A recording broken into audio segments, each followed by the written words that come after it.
안녕하십니까. 이번에는 이제 그 헌법재판소의 선택적 속도, 헌법 심판의 선택적 속도, 이 문제인데요. 헌법재판이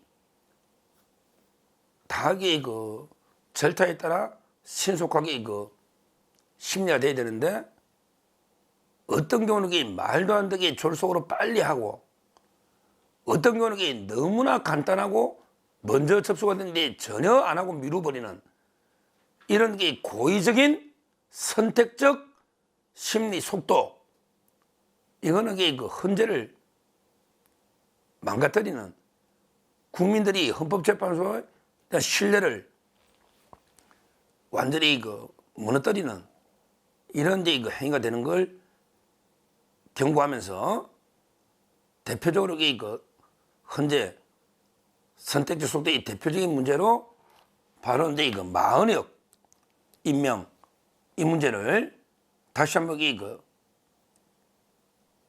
제가 경고를 합니다. 마흔역이 임명을 강행하면요, 대통령 탄핵 재판이 이제 중단돼 버리는 이런 국가적으로 대불상사가 일어날 수 있다. 재판이고 뭐고 다 보이콧하고 모든 게 그때부터는 그냥 내전이죠 뭐. 이런 일이 일어날 수 있다.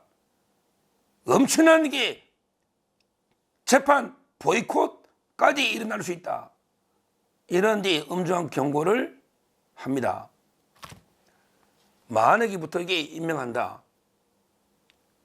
보십시오. 지금 헌재가요, 얼마나 급박한 게 많습니까? 대표적으로 한덕수 대행이 탄핵이 된지 안 된지도 지금 모르잖아요. 다 안 됐다 그래. 헌법학자들 중에도 권한 대행으로서의 행위를 가지고 탄핵하면 200석이다. 이게 좌파들이 이런 사람이 많아요. 헌재, 주석, 헌법재판소 법에도 그렇고, 그 다음에 국회 입법조사처 유권에서도 그런데, 그러면 그 간단한 국무총리 한덕수가 대통령 권한 대행으로서 한 행위에 대해서 탄핵의 의결 정족수가 몇 명이냐? 이거는 가처분까지 들어가서 이거면 하루만 되잖아. 정계선이 기피 신청했더니 1시간 만에 결정했잖아요. 헌재 1시간 만에 결정했잖아. 정계선 기피 신청을. 한덕수 탄핵의 정족수가 몇 명이냐? 이거는 이미 많은 논란이 있었고, 이미 많은 자료가 나왔고, 그냥 헌재 8명 모여가지고, 야, 네 150석이냐? 너 200석이냐? 이것만 카운트해보면 바로 답이 나오잖아. 이렇게 가장 간단한 걸 심리 안 하고 계속 미루고 있고, 대신에 최상목이가, 권한대행 최상목이가 2명만 임명하고 1명을 임명 안 한 걸 가지고 우원식이가 권한대행 심판을 거니까 이걸 2월 3일 날 설 끝나면 바로 선고하겠다? 이게 말이 됩니까? 아니, 최상목이가 임명 자격이 있는지 없는지, 한덕수가 임명하는 게 맞는지, 최상목이 맞는지, 이거부터 선결 논점으로 이거부터 결정해 줘야 되는 거 아닙니까? 오죽하면 요즘 좌파 언론들도 이 문제를 제기해요. 오늘도 좌파인지 뭔지 모르겠는데 서울신문에 사설이 그래. 서울신문에 사설이 보면 왜 마흔역부터 이렇게 서두르느냐? 왜 헌재가 마음대로 선택적으로 심리 속도를 지 맘대로 하느냐? 이런 문제 제기를 하는 거예요. 왜 이진숙 그 간단한 이틀짜리 사건은 170 며칠, 180일 가까이 하고, 그 대통령의 내라는 엄청나게 중요한데 이걸 두세 달 만에 졸속으로 끝내겠다. 이게 말이 되느냐고. 그리고 8명보다 만약에 들어오면 가장 잡하니까 부담없이 9명 되니까 이게 6명씩 오니까 그냥 끝내겠다. 이 의도 아니야. 지금요, 만약에는 게 그 가장 잡합니다. 이자는 게 원래 학교 다닐 때 운동권으로 뭐 구속도 되고 이게 운동도 했지만 판사가 되고 나서도 운동권을 못 벗어나서 옛날에 그 강기갑이나 말도 안 되는 사건들 그렇게 공소계약하고요. 옛날에 그 국회에 활극 벌인 말도 안 되는 게 그 판결을 하고요. 심지어 이게 대법원 판결도 이해 못 하겠다. 자기는 이게 지 꼴리는 데 다 하겠다는 거지. 이자가요. 이자가 이게 지금도 이게 운동권 새빨간 좌파 판사인데요. 그런데 이자를 이게 그 헌재 재판관으로 2월 3일에 바로 해서 이게 9명 채우겠다.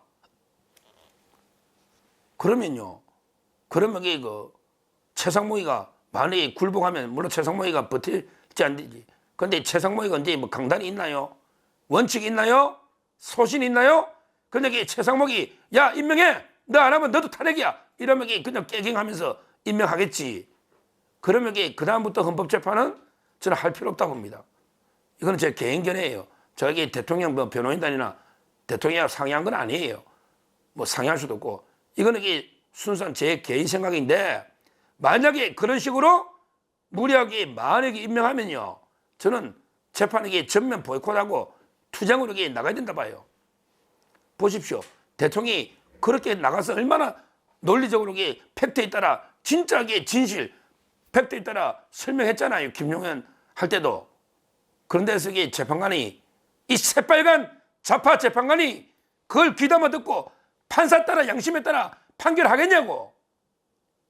보십시오.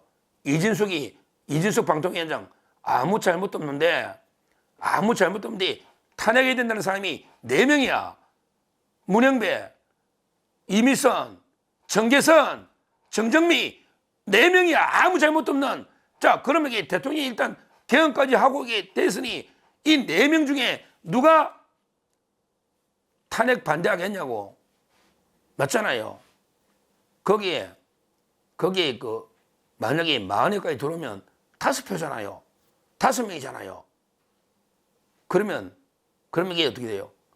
이쪽에 4명이 반대했지만 이게 그 호남이고 그다음에 김명수가 추천한 김영두 끝까지 버틴다는 보장은 없잖아요. 한 명 가면 이게 그냥 6이에요. 그러면 인용 6대3이에요. 6대3. 모르죠. 정영식, 조한창, 김복형 있긴 한데 근데 한 명만 가면 이게 6대3이에요. 만회까지 오면.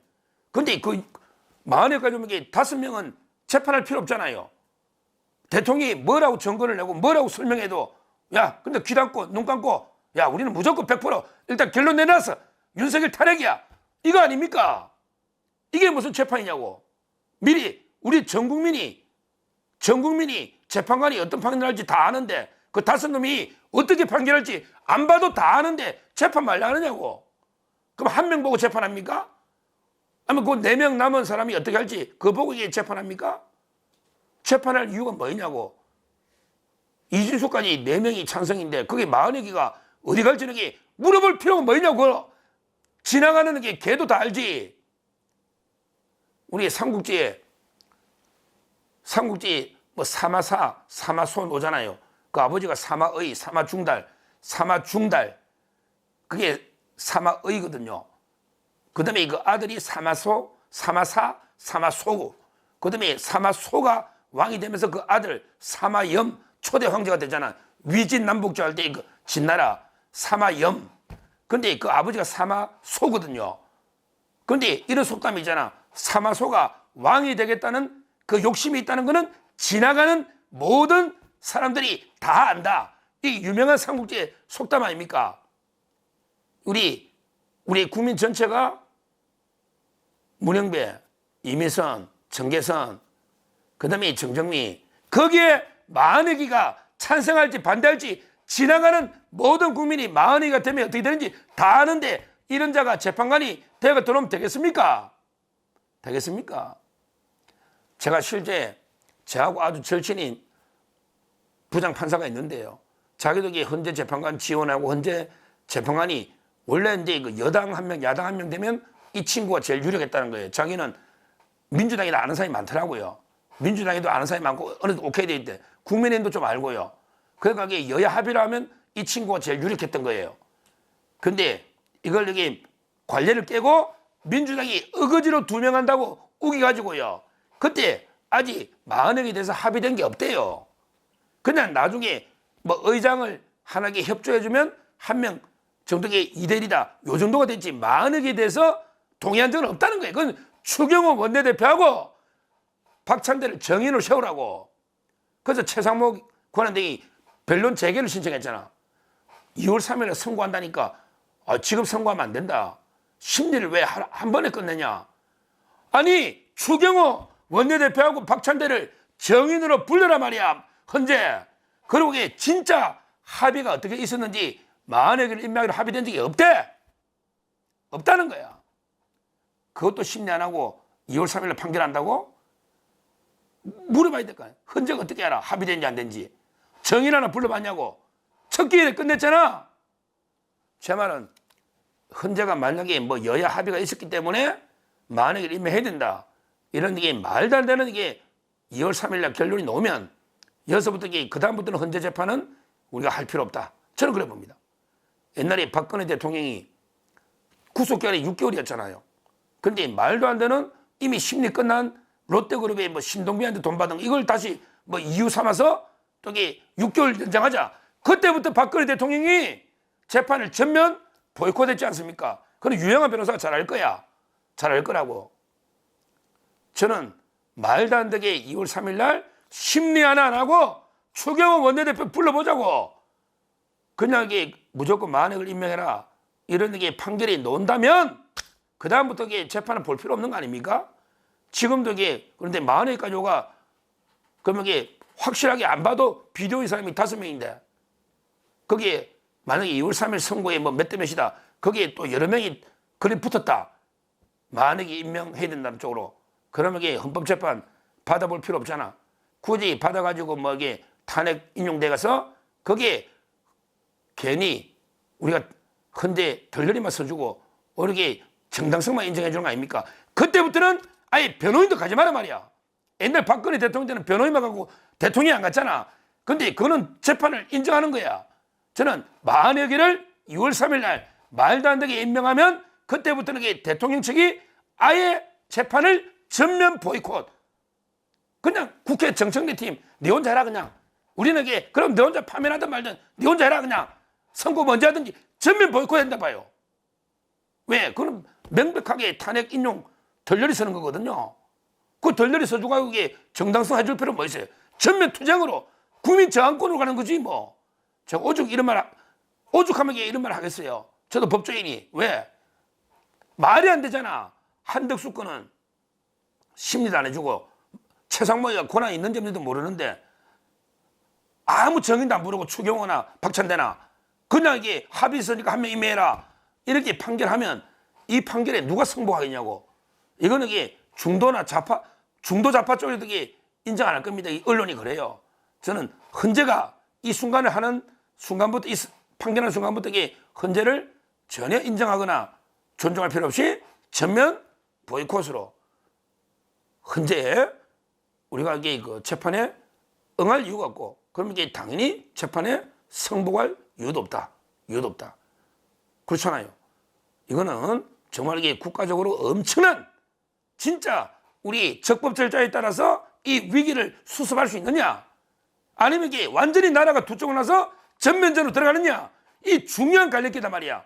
여기에 헌재가 절대 2월 3일 선고하면 안 되고 변론을 제기해서 최소한의 심리를 제기해야 된다. 이걸 제가 헌재에 분명히 경고하고 이때부터 생기는 문제는 전적으로 헌법재판소의 책임이다. 헌재의 책임이다.